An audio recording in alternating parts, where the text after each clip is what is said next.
E diz uma rectificação, nós estamos cambiando um cambio de lei, o qual trata de caso aqui belastingsomzet, riba bedrijfsomzet, perdão,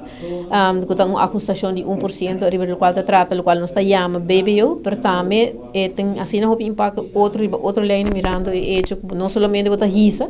pero bota ajustar também diferente outro para você avisar back e para chegar a uma melhor balança de uma forma de pago, pois não é somente aqui que vai 30 extras em cada governo, mas também aqui que vai suavizar, que vai dar back. De panorama, de apresentação que nós fazemos, em todo caso de tempo, ela mostra que está relatando 70 milhões extra que 30 carros de governo, mas igual, dor que você vai hisa reparar se tudo lá, dor que você tem em conta que belasting vrije voet, você vai hisa e drempel, para assim menos gente de schijf massa bom, paga menos belasting, da assim é hora também, de reparar se tudo lá, diferente outro componente que você vai ajudar, você vai introduzir para ajudar a balançar bem. O governo na seu turno está dando 20 algo milhão back também na grupo que você visa para não 13 e peso demasiado forte arriba loma de não. Em todo caso, é meta que também vai apresentada em cambio de lei tá 13 milhões balança. Para aqui com mais indireto, em princípio, eigenlijk está tussenstap para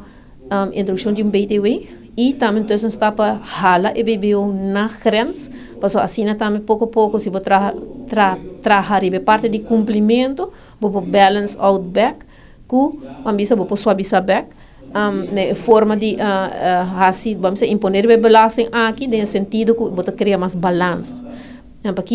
Para mim, em todo caso, o ponto de está para baixo na grens,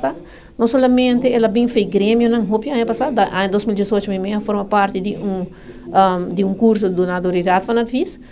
para sobre a hora, depois de tanto ano que o turno está conhecer o sistema fiscal, está criar a oportunidade para criar buraco de dinheiro também. Então, uma vez que eu vou ali na grens, vou fazer mais level playing field para turno que está importar produto, está pagar na grens, evitando a possibilidade que bota evitar